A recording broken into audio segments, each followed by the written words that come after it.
Para alguno con que torri Lasto Chaplain kanalera, ni Lasto Chaplain naiz eta bengo honetan Warhammer jokuko nire unitate gogokonetariko batzuk aurkestera noa bere lorearekin murgilduta eta horretarako erabiliko dugu imperioaren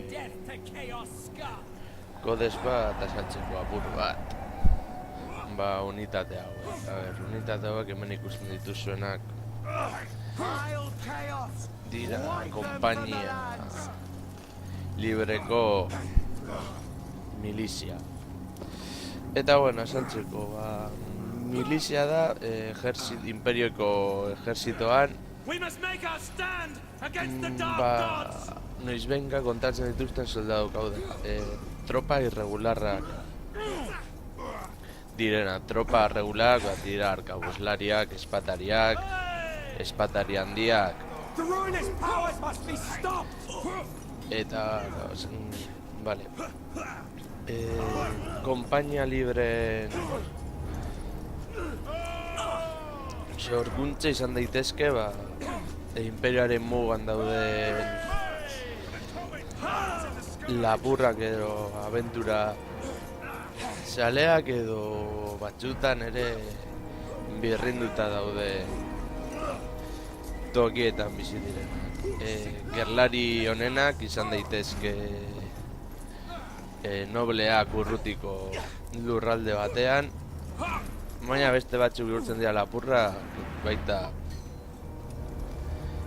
pirata. Hauetako batzuk ez dira inoiz berriro ere ikusten eta beste batzuk itzultzen dira bere sorlekura nahiko txarto, zikatrizak, zauriak eta jasota gerran pasatzen dutelako iaia denbora osoan edo eta beste batzuekin borroka. Eta ez dituzte tropa erregular moduan dituzte gogoko eurei ordenak ematea. Oso gerlari onak dira, baina eztabaida eta arazoak sortzen oso trebeak dira. Eta, konde elektoreak bi arrazoi nagusi izaten ditu tropa hauek erreklutatzeko. Alde batetik, gerlari hauek nolabait esateko bere kontrolpean izatea eta horrela behintzat ez dire egongo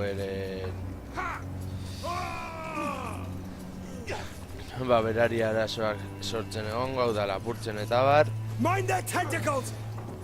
Eta beste bat izan da delako elite unitateak borrokarako prest daudelako bere bizitzan guztianeko direlako. Ere ahiltzen badira berdin da, azken finean hilda dagoen mertzenario bat ez du bere dirua eskatzen. Deitzen diote konpainia libreak delako modu zibilizatuagoa horrei deitzeko ikusten duzuen moduan gerlari hauek dira pirata antzekoak, armak eta ezberdinak dira, batzuk dituzte kaskoak, beste batzuk txano ezberdinak, ikusten duzu adibidez bat dituela txano bat luma batzuekin, trabuko bat edo pistola bat batekin eta espada batekin, gero ondokoa dauka txano bat epoka viktorianaren antzekoa duena, pistola bat eta eskata bat kuro bestea espata luzaten bitartea. Gero hemen, asko daude. Hemen partxe bat duena begian, hemen ikusi dezakuen zuen modua. Hori dira burua, dituzten arropekin moldatutakoak. Batzuk dituzte armak eta hemen pistolatxo bat daga batekin, espada bat eta labantxiki bat. Gero, unitate hau asko goratzen dit El Patriota Mel Gibsonen filmean, frantsesak heldu arte ingelesak apur bat bajak izateko eta oso erabilgarriak dira.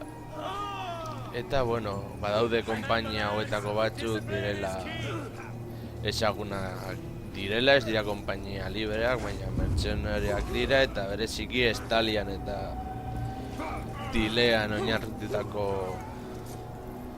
soldaduak dira. Gero, hau esalduta, jolastuko dugu partidatxo bat kaosaren kontra, printzipioz gu daukagu irabaztekoak, hauekin badakizu moduan ez dago fidatzerik. Generala jarriko du gertuago. Bueno, gutxigatik bada ere, eta hasiko gara bataila. For Heldenhammer! Joango gara aurrerantza. It will be done! Uste dut gurito gaten zaigula gainera. Batea ez, euriak eratzen gaituztegu, baina munizioa garrantzitsu izango du kasu honetan. Mamidia, guide us! We are Sigmar's heirs! Hurbilduko gara.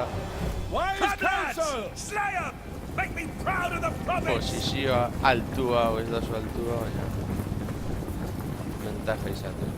Eta laiztera gertuko dira tiro egiten, gero beste gauza bat dituztela, tiro nahiko askara egiten dutela. Ja ikusteko aukera dugun hori, hemendik begiratuta. Argazkitxo bat hor. Beste da. Hemen ikusten dugun tiro egiteko.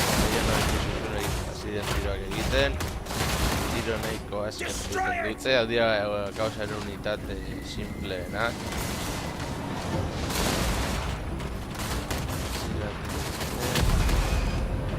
Baliko duena. Eta zuek eraso. Ez dute txartu borrokatzen. Eskuz esku, baina bueno. Garritu guztiak.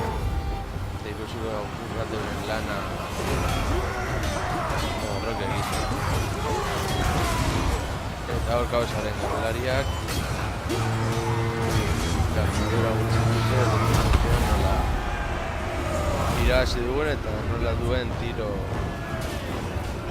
aski egiteko gaitasun hori. Bukatuko dugu bataila. Esan dizun ezola bataila nahiko errez izango zen guretzat. Jode bukatu eta orain apur bat estadistikak.